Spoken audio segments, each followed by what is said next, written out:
All right, so I'm gonna go over my nightly routine.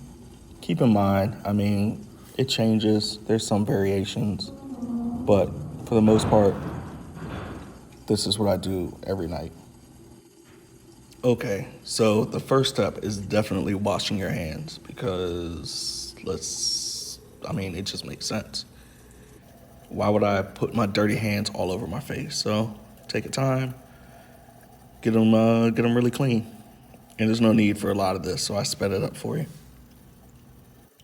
And as a side note, the Apple Watch counts down 20 seconds. That way you know how long to wash your hands. Okay, so I'm definitely new to the whole skincare game, but I saw this all over YouTube and I went through the ingredients and whatnot. Everybody seemed to love it, so I decided to try it. It feels really good on your face. It's by a company called Youth to the People, and it's kale, green tea, and spinach cleanser. Feels great. And it doesn't foam a lot, but as you can see, it does the job. Okay, so you're gonna wet your face first, then put a small amount of the cleanser in the palm of your hand, move it around, then start to wash your face.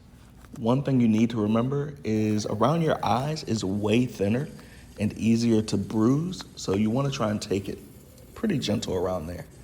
Aside from that, go to town. Don't be too rough because you're not actually exfoliating.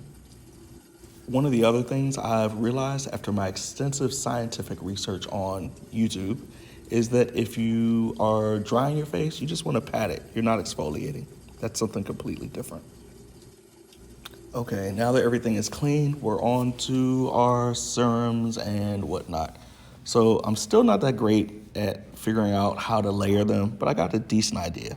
This is hyaluronic acid. It basically pulls moisture from the air and helps it get into your skin. Keep everything plump, keep you looking nice. Like with all the other ingredients, you really don't need that much, just a few drops. Rub it in, pat it in. That's about it. Okay, next step is another serum. This one's from The Ordinary again, and it's their niacinamide. Okay, without being super scientific, because let's face it, I'm not.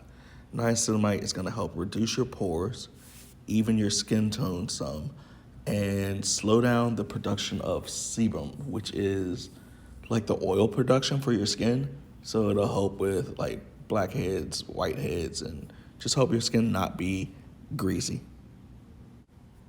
Okay, this one I feel like is my own little find because I haven't seen anything on YouTube that talks about it. So I was in Trader Joe's one day. I was actually buying soup dumplings. Don't know if you had them, but if not, you need to get your life together. So I'm in Trader Joe's and I see this antioxidant serum. It's amazing. I actually took the time and looked up all the different ingredients, so nothing's harmful, or at least not to my own knowledge. It doesn't seem like there is, and it feels so smooth, and it's only $10. If anybody knows anything else about this, please let me know. Okay, up next is caffeine.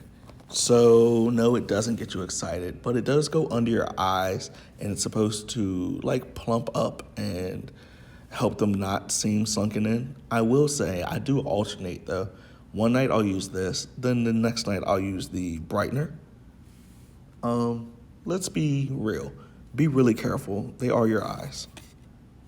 Okay, last but definitely not least is my moisturizer. Now, I will say I was out of town, so I didn't have my normal night moisturizer, but I did have the new one by Fenty Skin, which is awesome. I usually use this during the day because it has an SPF, which is a sunscreen. And yes, we all need sunscreen. All of us. For real, like all of us. If I'm not mistaken, it's like 80% of your skin's aging is due to sun. And it doesn't have to be that the sun is bright or hot. You can get sun damage with fog. But anyway, this was my last step. It goes on great. There's no white cast. And like, it feels good.